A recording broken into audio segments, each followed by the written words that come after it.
Career స్టార్టింగ్లో కొంచెం విచిత్రంగా పెట్టుకున్నాను పేరు. ఎత్తిరాజు లక్కీ భూపాల్ అని పెట్టుకున్నా. ఎత్తిరాజు నా పేరు, భూపాల్ ఇంటి పేరు యాక్చువల్గా. లక్కీ అంటే లక్ష్మి అమ్మ, రాజు అంటే నాన్న. సో వాళ్ళిద్దరి పేర్లు ఉంటాయి మధ్యలో. అటు చివర నా పేరు, ఇటు చివర ఇంటి పేరు అని పెట్టుకున్నా. దాదాపు 7 సినిమాలు 10 సినిమాల వరకు కంటిన్యూ అయింది. చందమామ సినిమాకి కృష్ణవంశీ గారు మార్చేశాడు.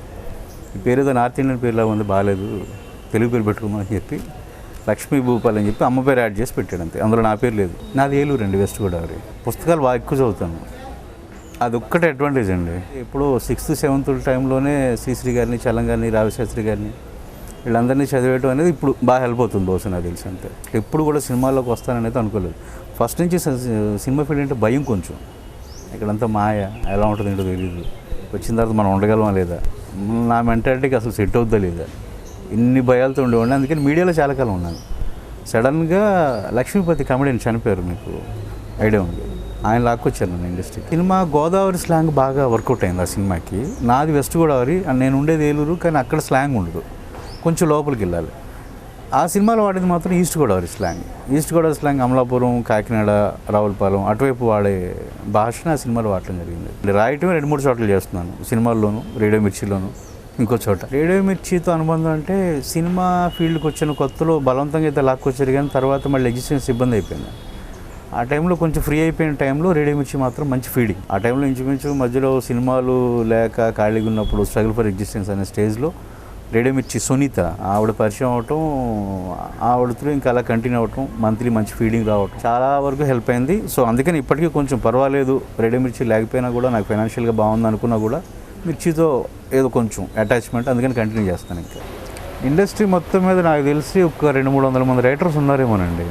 అంటే నేను రీసెంట్గా అసోసియేషన్లో ఏదో జాయిన్ అవ్వాల్సి వచ్చింది. వాళ్ళందరికీ అంటే మీకు చూసుకుంటే గట్టిగా ఒక 10 మంది మాత్రమే రాస్తున్నారు కంటిన్యూస్గా. మిగతా 290 మంది రాయట్లేదు.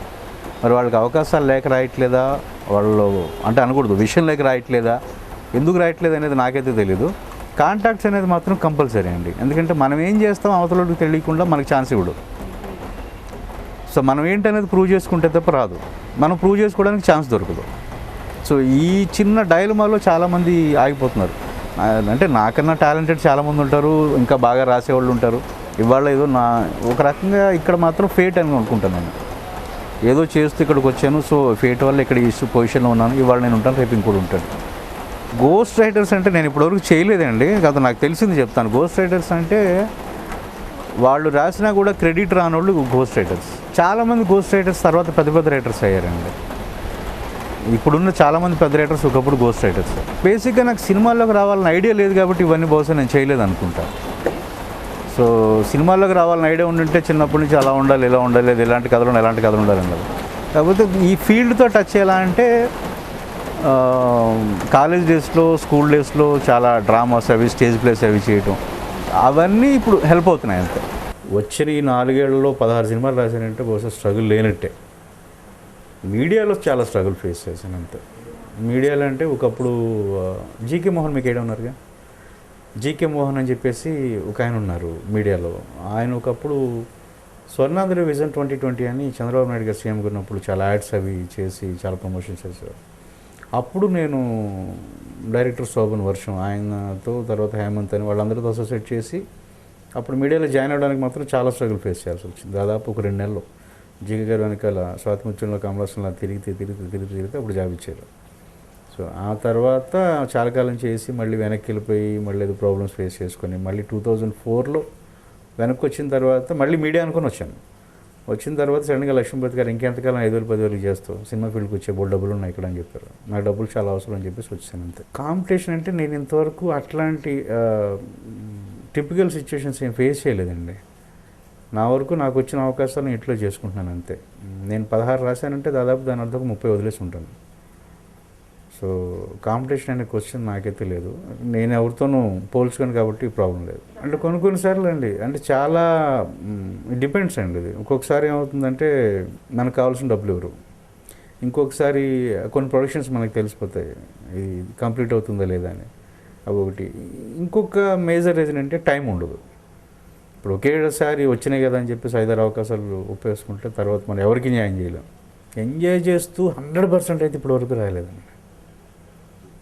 డైరెక్టర్కి ఇష్టం బట్టో లేదో ఇంకొకరి ఇష్టాన్ని బట్టో రాస్తూ చేయడం జరిగింది. కాకపోతే ఎక్కువ అని చెప్పాల్సి వస్తే మాత్రం చేసిన వాటిలో పర్సంటేజ్ చందమామ త్రూఅవుట్ సెట్లోనే ఉన్నాను. దాదాపు టోటల్ ఒక వెర్షన్ రాసేసిన తర్వాత సెట్లో మళ్ళీ రీరైట్ చేసింది ఒక 60% స్పాట్లో రాయాల్సి వచ్చింది. సో అది మంచి ఎక్స్పీరియన్స్.